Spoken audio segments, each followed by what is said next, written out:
I'm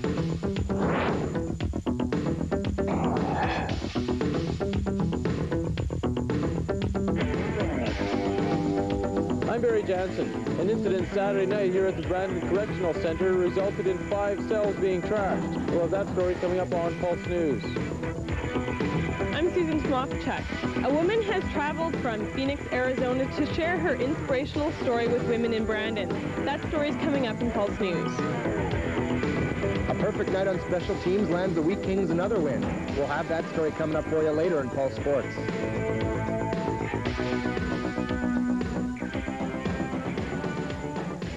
And good evening. A disturbance Saturday evening at the Brandon Correctional Center has resulted in 8 inmates being transferred to other correctional facilities in the province. As many as 10 inmates were involved in those incidents, which left 5 cells in ruins. Barry Jansen has more in this report. It's believed the incident began when correctional staff told inmates not to put gang graffiti on the walls. After that, the inmates first refused to go back into their cells, then complied. That's when the trouble started.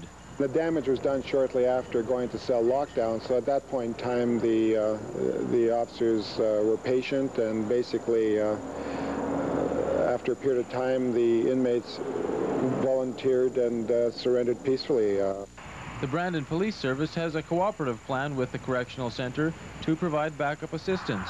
In this case, however, none was required. When they arrived, they were advised of what was going on in the institution, and they did not feel at that time it necessary for the police to become involved other than in an advisory capacity. The damage was confined to 5 cells where the toilets were smashed and windows broken. As for who will pay, that's still unclear. This is a case where we will be asking the courts to look at that question, and we will request that hopefully restitution be ordered, but that's something I have no idea how that will turn out. The police investigation continues. It's also standard policy for the Correctional Center to review incidents like this as well. However, McVicker says that it's important to note that no inmates or correctional staff were injured and that safety procedures put in place for just such an incident were followed closely. In Brandon, Barry Jansen, Pulse News.